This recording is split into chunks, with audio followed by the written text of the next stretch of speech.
Bienvenidos a este segundo episodio de Conociendo a tu Doctor. El día de hoy nos acompaña Karine Ceballos, médico cirujana con doctorado en salud pública y especialista en políticas públicas en salud, con quien vamos a tener el gusto de conversar. Doctora Karine, bienvenida a nuestro programa. Gracias por la invitación. Buenos días. Doctora, para ir comenzando ya y para que el público pueda conocerla mejor, usted tiene más de 20 años trabajando en salud pública y proyectos con políticas públicas, ¿verdad? ¿En qué momento usted decidió que la medicina era su camino?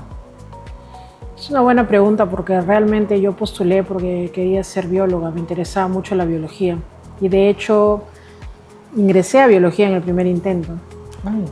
Sin embargo, luego ya por una cuestión familiar, porque soy bastante honesta, porque mi papá fue médico, me dijo con medicina puedes ampliar más que con biología. Y mi pasión, me gusta mucho la parte de biología y ya cuando postulé a medicina me di cuenta de que si bien es cierto la parte biológica era muy importante, pero algo de medicina que me permitía ampliar más los conocimientos era ver también a las personas en más profundidad, ¿no? Uh-huh. Interesante. Pero, a ver, comenzamos con biología, luego, ¿llevó algún curso o simplemente no llegó? No llegué. Entró a la universidad, pero no. Volví a postular, porque ingresé a mi segunda oportunidad, no a la primera. Terminó medicina y usted se va. Hay pues médicos, ¿no? Que dicen yo quiero ser gastroenterólogo, yo quiero ser infectólogo, yo quiero ser cardiólogo. ¿En qué momento usted decide que la salud pública y la epidemiología es su línea? No fue una elección por algo que yo hubiera conocido, fue una elección al azar. Te comento un poco. Yo quería ser dermatóloga realmente. Cuando yo salí de la universidad pensaba hacer dermatología, la especialidad, y tener una clínica dermatológica, poder atender pacientes desde ese punto de vista. Sin embargo, ya en el internado me inclinaba por ver algunos pacientes. En el tiempo que yo hacía mi internado, los pacientes con VIH no tenían tratamiento y fallecían. Y con mis compañeros, ahora grandes médicos, tomábamos prestado medicinas de nuestras casas, hacíamos de todo para conseguir medicinas y llevarlas al hospital para que estas personas fallecieran con un poco de dignidad, porque no había tratamiento en ese momento. Entonces siempre había el bichito de que podíamos ayudar a más personas. Cuando terminé la universidad, terminé el SERUM, que lo hice en el Centro de Salud Masusa, una preocupación grande era que queríamos abarcar y tener más pacientes y nos íbamos a hacer visitas casa por casa. Me acuerdo mucho del equipo, éramos un gran equipo y comenzamos a tener muchos casos de tuberculosis. Llegamos y mandamos el reporte y me llegó una llamada de atención que cambió mi vida, de un director X, donde me decía que yo debo hacer algo para no tener tanta tuberculosis en Masusa. En verdad mi equipo se desanimó porque me dijo, doctora, vamos casa por casa, vamos haciendo lo que ahora sé que se llama búsqueda activa y mire lo que nos llaman la atención por tener casos. Yo no sé cómo yo o cómo nosotros en equipo podríamos combatir una enfermedad que se basa en por no tener comida, así de simple. Entonces fue ahí que yo me quejé con el director y en ese momento había un investigador que falleció el año pasado, el doctor Carton Emas, que fue mi mentor, además gran amigo, donde me dijo, me dijo el director, ¿tú qué haces? ¿Te gusta hablar de la tuberculosis? Porque yo venía quejándome, ¿no? ¿Por qué me has mandado a decir que yo solucione problemas sociales, ¿no? Si todavía estoy trabajando más de lo que debo. Entonces, ¿a ti qué te gusta la tuberculosis? Me dice, ven, y me presenta al doctor Carton, y el doctor justo necesitaba a alguien que haga trabajo de campo. En ese momento, el CIS te pagaba después de 6 meses y tenías que tener mucha suerte y en casi todas las puertas había un letrero que decía por ahora no hay contrato CIS y no tenía trabajo más que, algo que podía trabajar con mi familia. Así que acepté el reto con el doctor y es así como comienzo a trabajar en investigación, un poco como porque no había otra cosa que hacer, pero ya en el trabajo de campo, que es mucho de lo que hacíamos en Masusa, nos dimos cuenta de que la tuberculosis era un problema social y muy amplio, más allá de simplemente recoger muestras, y creo que ahí es donde inició mi inclinación por querer hacer algo diferente a dermatología. Cuando terminé esa experiencia yendo casa por casa, porque yo comencé haciendo encuestas, porque es así como él me enseñó, el doctor Carton me enseñó a mí a hacer investigación, Yo llegaba a una casa a preguntar por tuberculosis, pero como sabían que era médico, terminaba atendiendo desde problemas ginecológicos hasta violencia sexual, haciendo denuncias de todo. Entonces te das cuenta que la enfermedad es más compleja y empiezas a pensar cómo puedes hacer para ayudar a más personas. Usted mencionó que la tuberculosis en ese entonces era una enfermedad que avanzaba tan simple por el simple hecho de no tener comida. Explíquenos un poquito sobre La eso. tuberculosis es una enfermedad que sigue siendo un flagelo y después de la pandemia estamos mucho peor en ese indicador. Es una enfermedad que te da simplemente porque ante la pobreza, ante la inaccesibilidad de alimentos de calidad, pues la inmunidad, que es la respuesta del cuerpo, no responde adecuadamente y es una enfermedad que se da generalmente en extrema pobreza cuando hay inseguridad alimentaria. No se ha combatido, es más, en este mes es el mes de la lucha contra la tuberculosis y es un indicador social también que tiene que ver con el desarrollo. Quienes tienen ese indicador malo, pues es porque realmente tú puedes crecer económicamente, pero desde el punto de vista social no has desarrollado como sociedad. Por eso es que a pesar de que puedes ver un auto de lujo afuera, sigue habiendo personas que no tienen un sol para comer, o casos como los que vi en Lima, que son peores quizás que los de acá, de personas con 5 veces por tuberculosis porque simplemente no tienes que comer más que arroz o una papa. Entonces esa es la realidad en la que viven muchos peruanos y es un poco de lo que hemos trabajado cuando trabajaba en la parte de investigación, ¿no?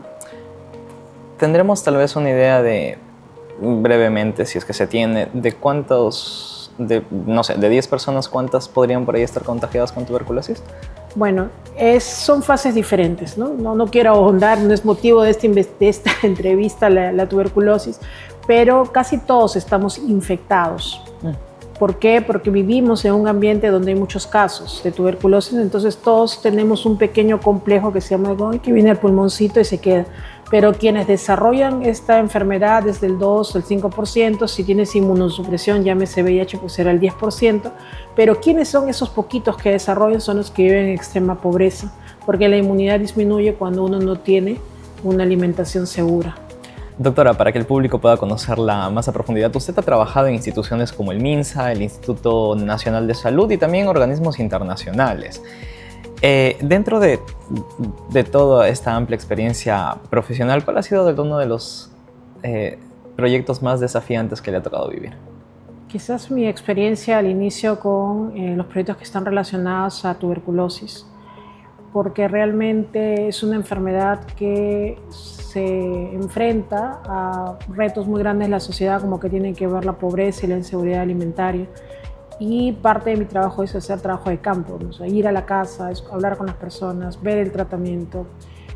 Así comencé encuesta por encuesta, casa por casa, donde te das cuenta que la TB es un problema más de violencia sexual, violencia familiar, de inseguridad alimentaria, de problemas ginecológicos, un montón. Entonces creo que enfrentar eso, no solamente en el Perú, porque también tengo experiencia en Sudáfrica, creo que es lo que para mí fue todo un reto, porque realmente te das cuenta que con salud no lo puedes solucionar y cuando te formas como médico, que piensas que vas a solucionar problemas de enfermedades, te das cuenta que no las vas a solucionar. Quizás vas a curarlas en un momento, pero no vas a solucionarlas, porque como médico no le vas a dar la seguridad alimentaria, ¿no? Por ejemplo. Claro.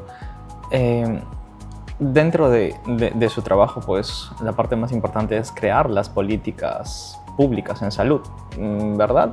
Pero, a ver, para quienes no estamos un poco familiarizados con este rol, el público también, le interesaría saber qué significa realmente esto y cómo impacta en la vida de las demás personas. ¿Qué significa el crear políticas públicas en salud? Sí, no creo en las políticas públicas.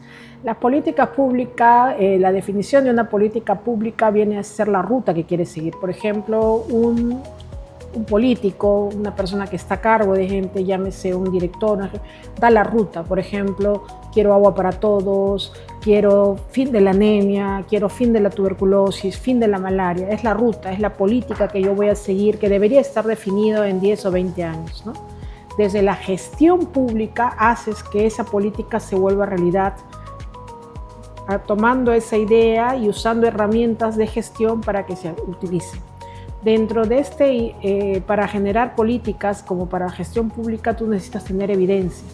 evidencia y bueno, poder escribir esa evidencia, ¿no? Ese fundamento, y eso es básicamente lo que hacemos cuando trabajamos con documentos técnicos, que eso es lo que yo realizo, ¿no?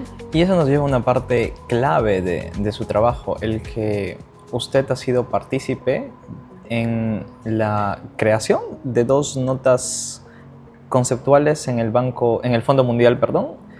Como parte de mi trabajo de consultora en OPS, en la Organización Panamericana de la Salud, se me encomendó trabajar en un equipo en el cual a mí me correspondía trabajar la nota conceptual de tuberculosis, que lo realicé durante 2 periodos, ¿no? El cual permitió al país tener fondos para la lucha contra la tuberculosis. Estos fondos son muy importantes porque permite complementar el trabajo que ya hace el Estado y sobre todo en aquellas inversiones que son muy difíciles para hacer el Estado. Por ejemplo, usted considerará que hacer un cambio de la electricidad aquí es muy simple porque vas y lo cambias, pero en el Estado tiene un proceso que muchas veces puede ser muy burocrático y que estas agencias, a través de estas inversiones, pueden acelerar procesos o también procesos que tienen que ver con investigación investigación operativa, que quiere decir si realmente está funcionando alguna intervención de salud pública y que no necesariamente tienen un presupuesto para poder hacerlo, ¿no? Entonces, es por eso que es muy importante estas notas conceptuales o estas inversiones que hacen el Banco Mundial para poder complementar el trabajo que ya hace el Estado, ¿no? ¿Cuáles cree usted que son hoy los principales retos en la salud pública en nuestra región? Cuando hablamos de salud pública no hablamos de médicos ni de personal de salud, creo que hablamos de todos. Y creo que algo muy importante es que todos sepamos primero qué cosa es la salud pública y que sepamos que la salud es solamente un indicador. ¿Qué quiere decir? Es un reflejo de lo que realmente pasa en nuestra sociedad. Si tenemos una sociedad que no tiene alimentos, si tenemos una sociedad que no tiene agua, que tenemos una sociedad que no tiene desagüe, que se baña en ríos contaminados con aguas con leptospira, con aguas con bacterias resistentes a medicamentos, pues vamos a tener una enfermedad, personas enfermas bajo ese espectro, ¿no? Justo tomaba un curso que me gusta hacer en Harvard acerca de cómo decía algo muy importante, el profesor Farmer de Harvard decía cómo la sociedad construye su salud y su enfermedad, ¿no? Cómo vamos nosotros creciendo, quizás ordenada, desordenadamente, porque de una u otra manera hemos crecido, ¿no? Y cómo este crecimiento también nos va a permitir saber cuál va a ser nuestra salud y nuestra enfermedad, ¿no? Algunos todavía no tendremos para comer, pero por el otro lado, algunos como yo estamos obesos de tanto comer carbohidratos. Y entonces es eso, ¿no? Entender esa dinámica y entender que todos estamos involucrados. Entonces, espacios como estos ayudan a generar que las personas se involucren en estos temas, porque no es solo de médicos, de enfermeras, de obstetras, de odontólogos, es de todos, ¿no? De poder crear, no solamente exigir nuestros derechos en salud, sino ejercer nuestros deberes, que es muy importante, el deber que tenemos y nuestra responsabilidad con nuestro cuerpo, con las personas vulnerables, con nuestros hijos y en general con nuestra sociedad. Muchas veces se ha hablado pues de salud pública y lo llevamos al lado solamente de vacunas o estadísticas, pero como dice usted, pues es salud pública, somos todos.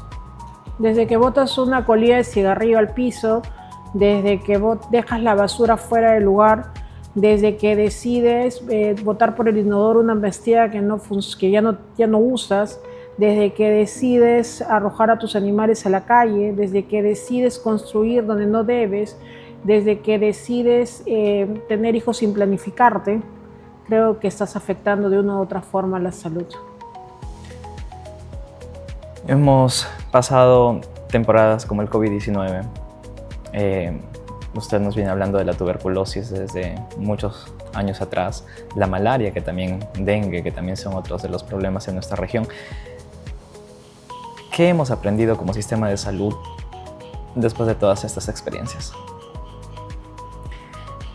Es una pregunta interesante. Creo que si somos radicales como el doctor Juan Arroyo, que ha escrito en su libro que no hemos aprendido nada, yo creo que seguimos siendo los mismos. Como sociedad seguimos siendo los mismos. ¿Y qué tipo de sociedad somos? Somos una sociedad, y me incluyo, somos una sociedad egoísta, donde los intereses personales priman sobre los intereses comunes. Puede ser para bien o para mal, para corrupción o no corrupción. Y mientras eso prime y no el bien común, pues vamos a hacer una pandemia más, ¿no? No hemos aprendido realmente. ¿Por qué no hemos querido aprender? Porque así somos, ¿no? Entonces, como sociedad nos falta mucho por mejorar. Pero sin embargo hay bastante esperanza en los más jóvenes, porque ya uno a esta edad no cambia. No voy a dejar de tomar Coca-Cola por más que sé que me está haciendo daño, pero tengo mucha esperanza en los más jóvenes, porque sé que todavía están en transición de aprendizaje. Y hay muy buenas cosas, por ejemplo, a mí me encanta ahora ese amor que hay por los animales, esas ganas de protestar, o los grupos cuando salen a correr. Estamos cambiando. O usar los medios para generar espacios saludables también es bueno. No, yo creo que sí. Porque eso básicamente es salud pública.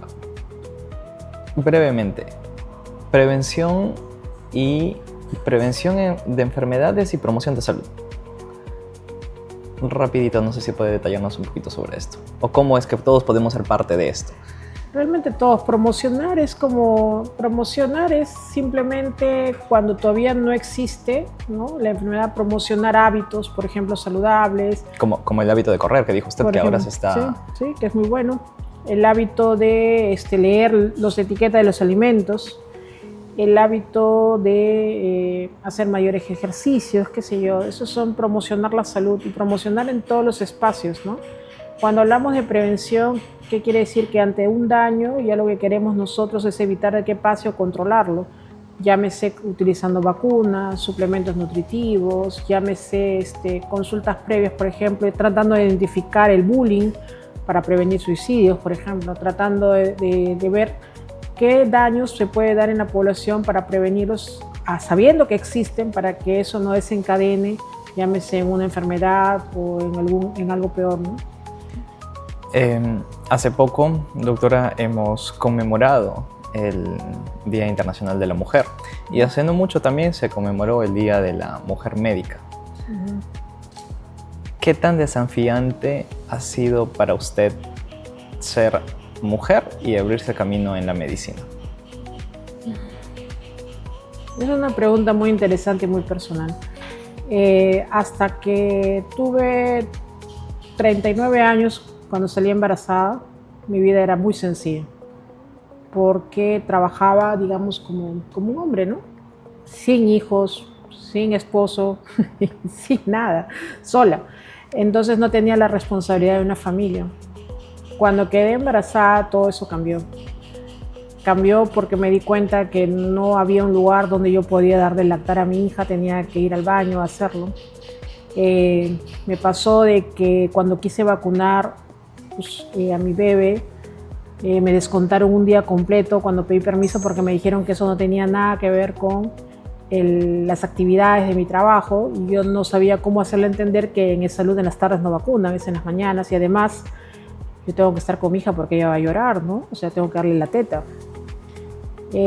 Fueron una de las cosas que me hicieron reflexionar. Sin embargo, seguí insistiendo en mi carrera, fui a Lima, seguí trabajando, y el horario como funcionaria era muy fuerte, tenía que trabajar 12, 14 horas, llegaba bastante tarde a mi casa y un buen día llegué y mi hija no me quiso abrazar. Ese día decidí renunciar. Y ahora soy médico, trabajo de forma como consultora independiente, básicamente apoyo, pero realmente mi prioridad es mi hija y es a lo que me dedico, ella es mi proyecto. Y creo que es una forma de promocionar un hábito saludable, comenzando en casa. Es una decisión personal. Creo que otras mujeres quizás lo podrían enfrentar mejor, quizás se podrían organizar mejor, porque yo no digo es por ella, es por mí, porque quizás yo no me sé organizar o no sé vivir sin un beso de mi hija o sin comer con ella. Para mí no es posible. Entonces es un reto grande, porque a veces sientes sinsabores de que te gustaría hacer tantas cosas por las que te has preparado, pero mi corazón está feliz cuando estoy con ella, así que creo que está bien. Estoy seguro que muchas personas, mujeres que nos están viendo, van a sentirse pues cierta conexión con su historia. Y bueno, esto fue ya en la etapa en la que usted decidió ser mamá, ¿no? Pero en la etapa de desarrollo, en la etapa de formación como médica, o cuando comenzaba tal vez la universidad, o el internado, el SERUM, esa área, porque sabemos también que son áreas muchas veces complicadas para las mujeres. ¿Cómo fue para usted? Sí, es verdad. Lo que se escucha acerca de la agresión que puede haber, porque hay muchos tipos de agresión, hacia las internas, estudiantes o residentes, que siempre se escucha, no es nuevo. Y sí, sí lo he vivido. Ustedes saben, yo soy estudiante de aquí, de la UNAP. Tuve la mala suerte de, cuando estuve haciendo creo que fue cuando estaba en sexto año, mi internado fue bastante bien. Cuando estaba llevando algunos cursos de carrera, algunos de mis docentes tenían bromas muy obscenas de tipo sexual, que quizás ahora todavía me incomoden, pero en ese tiempo, cuando eres tan joven, realmente para mí era muy chocante, ¿no? Que una persona que tú consideras que es tu mentor, tu profesor, el que conoce todo, te hable de una manera tan baja y obscena. Y en ese momento tú, como todos se ríen, y tú eras, porque éramos solamente 3, 4 mujeres en promoción, y todos se ríen, te queda reírte, pero te queda un sinsabor terrible de no poder decir cosas. Como te decía fuera de cámaras, a estas alturas, creo que eso no sucedería. Todavía me incomoda, pero quizás a estas alturas tengo voz y voto y una mano. No permitiría que nadie me hable de esa manera ahora. ¿Qué consejo le podría dar a los jóvenes? Hablen, chicas, quéjense. Hay instancias, no están solos. Bueno, en el caso de la Facultad de Medicina y la universidad tenemos una política de cero tolerancia a este tipo de cosas. Nunca se dejen, nunca crean que es broma. Lo que si te incomoda, ¿no? Yo creo que la formación no solamente tiene que ver con una formación de palabras, de textos, de conocimiento, sino también de moral, de ética y de buenas costumbres, ¿no? Creo que eso es muy importante también. Porque eso también influye en el desarrollo del profesional, y muchas veces el profesional replica este tipo de tratos ya con los pacientes, porque también se ve, o sea, estamos hablando desde el ámbito, pues, ¿no? El desarrollo profesional médico, pero también muchas veces han habido casos donde es médico-paciente que existe este tipo de problemas, que esperemos pues que todo, como dice usted, todo vaya a un cambio, la esperanza que se busca. Doctora, para los estudiantes y jóvenes médicos que le están viendo, ¿qué consejo les podría dar usted para aquellos que quieren llegar a tener un impacto real en la salud pública? Bueno, yo soy egresada de acá de la UNAP, orgullosamente. He estudiado aquí, un pregrado. Cuando era estudiante tenía muchos sueños, ¿no? Decía, quiero trabajar en el Ministerio de Salud un día. Decía, quisiera alguna vez conocer y trabajar en la Organización Mundial de la Salud. Quisiera alguna vez trabajar para organismos como USAID en Estados Unidos. Quisiera alguna vez poder ser docente en una universidad en Estados Unidos, quisiera conocer el África, quisiera conocer tantas cosas. Y eso pasó, fue posible. He logrado todas esas cosas. La primera salida que fue en el 2004. No tengamos miedo, gané una beca para la Universidad Johns Hopkins, que es la mejor universidad de salud pública del mundo. Y fue bastante competitivo, pero íbamos con una gran ventaja, conocíamos todo. Cuando me preguntaban sobre malaria y todos se asombraban de lo mucho que sabía, pero acá en biología me tenían o conoces o reconoces, y ya tenía el mosquito encima, entonces no fue tan difícil. En verdad me sentía como que estaba, no sé, engañándolos, porque realmente yo conocía todo, porque acá me enseñaron muy bien, las biólogas me enseñaron muy bien. Yo conocía cada yardia y allá era asombroso como yo conocía, ¿verdad? Porque acá yo había estudiado y lo había visto llevando mis muestras de heces aquí. Realmente la educación es muy buena, quizás nos faltaba oportunidades. Y algo que me gustó mucho y que aprendí allá es que cuando enseñaban, no enseñaban con el mapa de Estados Unidos, enseñaban con el mapa mundial. Y eso también es importante, que tengamos ambiciones de ver el mundo desde nuestra perspectiva personal, pero también profesional. También en el 2011 estuve en la Universidad de Michigan, estuve enseñando unos cursos, hice mi postdoctorado allá. Y también fue un reto, porque quería saber cómo los alumnos responderían a mí, ¿no? O sea, y fue bastante gracioso porque me mandaron a dar una clase de odds ratio, matemáticas, y encima en inglés. Pero salió bien, entonces no hay que perder los sueños, nuestros ánimos y finalmente lograr lo que queremos, ¿no? Es muy importante. Es muy importante perseguirlos, sí, ir tras nuestros sueños. Sí. Doctora, para ir cerrando ya, esta es una pregunta un poco más introspectiva. ¿Por qué medicina? ¿Por qué medicina? Ahora puedo decir que me gusta medicina, soy médico, porque realmente me interesan las personas. Y quizás no soy el médico que atiende pacientes, ¿no? Como mi colega anterior, que es un reconocido infectólogo, que he visto la entrevista y a cual respeto y aprecio, pero mi perspectiva es diferente, ¿no? Trabajo para hacer sustentos para que algo que es muy importante, financiamiento, suceda. Y creo que es una manera de poder ayudar a más personas, no solamente a una. Y quizás si no fuera medicina podría ser cualquier otra carrera, pero siempre y cuando tengamos en el corazón dar para otras personas.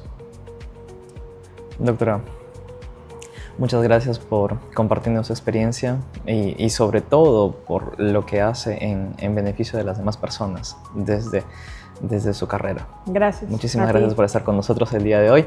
Y a todos ustedes, muchas gracias por acompañarnos en este episodio más de Conociendo a tu Doctor. Nos vemos en una próxima edición. Hasta pronto. Y no se olviden que este 27 y 28 de marzo tenemos el curso nacional Emergencias y Desastres cuando la vida está en riesgo. Aquí, en el auditorio del Consejo Regional 2 Iquitos.